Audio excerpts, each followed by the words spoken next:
Hey guys, this is AuspiciousAussie. And welcome back to another Real Madrid Galácticos episode. Of course, last season was pretty good all around.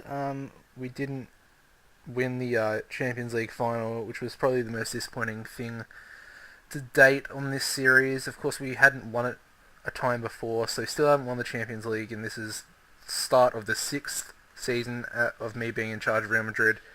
And yeah, I'm not going to give up at least until I win that Champions League. So we shall continue. But anyway, first league game of the season, of course, will be against our crosstown rivals, Atletico Madrid.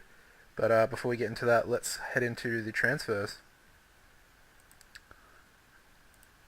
Quite a bit of activity was done this season. We'll do the outs first. First of all, Sergio Ramos left, complaining about first team football at the end of last season, so I set up a 7.5 million deal to buy Leverkusen, and he left. Our vice captain left. Leonard Ruiz went out on loan to Valenciennes. He's looking alright, but definitely not first team material yet. Jose Antonio went out on loan to Mallorca, just for first team football. He could potentially do a job as a left winger in the future. Richard Brody, the Australian, he's actually he's pretty good, to be honest.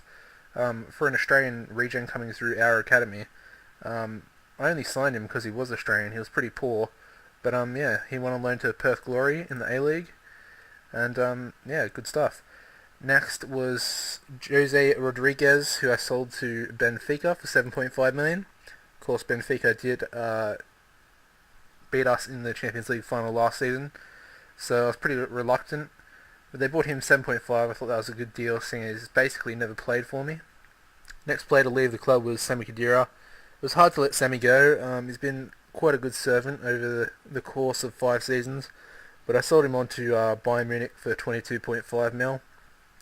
Thought that was really good cash considering he's 30 years old. I mean, he's great player, but just getting on a bit, really. That's the only reason why I sold him. Zhang Taejon, never really going to make it. 22 years old already, 3.3 million. So just 3 million, sorry. To Girona. Yeah, he never really had the jumping to be a strong central defender, so I was going to sell him on just to get rid of him because he was pretty much deadwood. Hanwook went on loan to Real Sociedad for the season, picked up his first cap for South Korea as well, and I mean he's quite a player, decent stats all round really. The next player to leave was Morales, but he's pretty poor, and Villarreal's actually signed him up. Or the B squad anyway. Roberto Brenes went on loan to Cordoba for 7k a month. Pretty sure he was just signed as cover, but I thought he's never really going to amount to anything, so get a fee for him. 5k a month for Miguel. He went on loan to Huesca.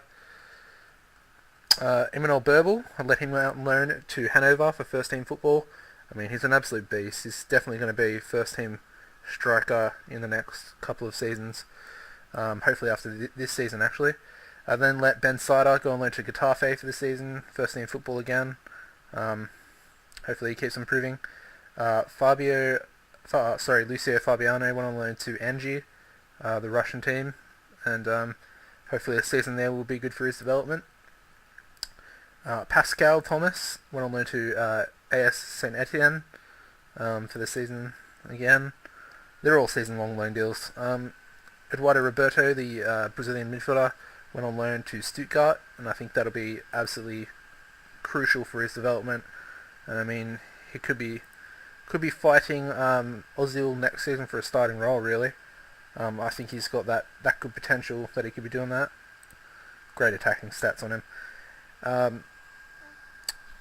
Francis Jorda went on loan to Numancia for the season. Defensive midfielder, it's pretty decent. Signed him on a free transfer, which you'll see right there, well you can see. Pablo went on loan to Real Sociedad, the Brazilian striker. Could be decent in the future, we'll have to wait and see. He's lacking a bit in pace, but hopefully he can develop that nicely now, out on loan. And then the biggest loss of the summer, Douglas Costa, 35 million to AC Milan.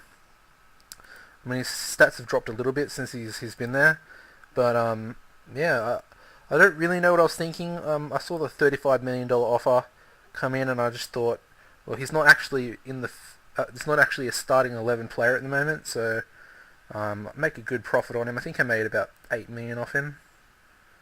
Yeah, 8 million exactly over the course of him being here pretty much from the first season. Yeah, I signed him in January, and he's really done well. Like 19 assists, not last season but the season before. Last season he got 12 assists, 13 goals, 9 assists the season before the 19 assist season. And his first season he was poor, but I stuck by him, and he repaid the favour really. The next player to go out on loan was Sheikh Diaby, who also went to Benfica on loan for the season. Hopefully, well, his stats are decreasing, but hopefully he can take a page out of Ndiaye's book, and because he went on loan to Benfica back in the day, and he's basically a world-class defender now. Anyway, Evgeny Karitonov went on loan to Deportivo for 26k a month. It's a good target man, but I don't really play with target men, so I need his pace to rise, otherwise he will be on the way out. Valerian Tamak went on loan to Puerto for the season. Not really much to talk about. Not really ever going to be a starting fullback for me. I signed him just on a free transfer. Bit of a mistake. Charuto, on the other hand, another right back, needs pace, and once he gets pace, he'll be first team starter over Coverall. He's that good. Lacking a little bit in the mentals, but I mean, look at those technical stats for a defender. Lacking a bit in the creativity department, but doesn't really matter that much. And the next, this transfer absolutely shattered me. Changduk, I didn't realise, but he had a 30 mil release clause, and Arsenal came in with a 30 mil offer. Accepted, offered him another contract, didn't want it, signed for Arsenal, and I basically lost the best left back in the world at the moment. I mean, look at those stats at 21 years old, and he's now gone. At least he went to a good club in Arsenal, my favourite club in the world. In real life. Anyway, enough about that. Esteban Sandoval went on loan to Benfica. So Benfica are just getting all the loan signings in, and that's probably how they won the Champions League last season. Anyway, Inns, Francis, already went over him. Francis Jorda, could be a decent ball winner. Ferreira came in for 500k, another central defender from Brazil. He's real good quality, and could potentially be a starter. Who knows? Olja Kuzvesic, or Kesic, maybe the V is silent, or Vesic. I don't know. You never know with these like Serbian and Croatian names. But if you look at him, he's a right winger, 20 pace, 19 acceleration, 7 agility, good balance as well. He's got some decent technicals, 15 flair, 15 determination. But of course I don't use wingers. So I'm training him at the moment to be a left winger, coming in off the right because he's right-footed, obviously. But got him on a free transfer. A free for a player of his quality. That's amazing. The next player to come in was Jesus Sandow, from Cruzeiro, and he's a goalkeeper. I'd probably just be backup. He's in the under-19s at the moment. And yeah, the next player to come in was Max Zandvoort from Holland. As you can see, I want to play him as a striker, but he's a natural attacking mid.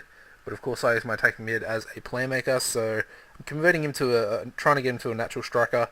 I mean, he'll be an absolute beast of a poacher. Good determination, 21, still got room for improvement. So good key stats there. Good key stats for being a poacher. If I just line this up, as you can see, pretty outstanding. Needs composure, and that's about it. So yeah, trying to get him natural, and I signed him on a free transfer as well. The final player to come in was Jaroslav Karas for 3.1 million from Sparta Prague, and he's an attacking mid. I put him in Castilla. I just wanted to sign him because of his pace, really. I mean, he was so pacey, good physical stats on him, good passing as well, attacking stats, creativity. Gonna leave him in Castilla. Hopefully he develops nicely and can bring him into the first team. Maybe one day.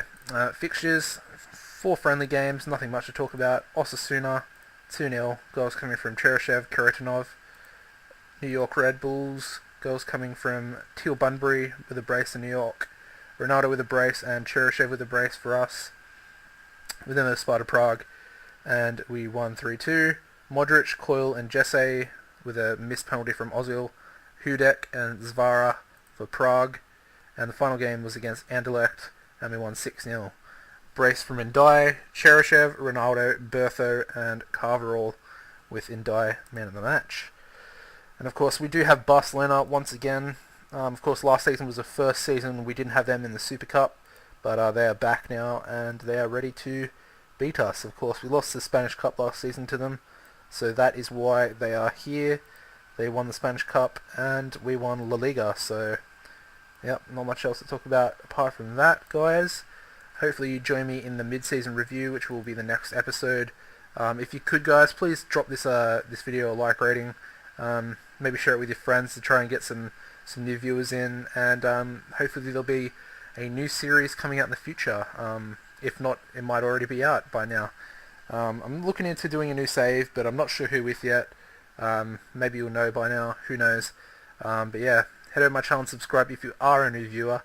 And apart from that, guys, take it easy. I've been AuspiciousAussie. Goodbye.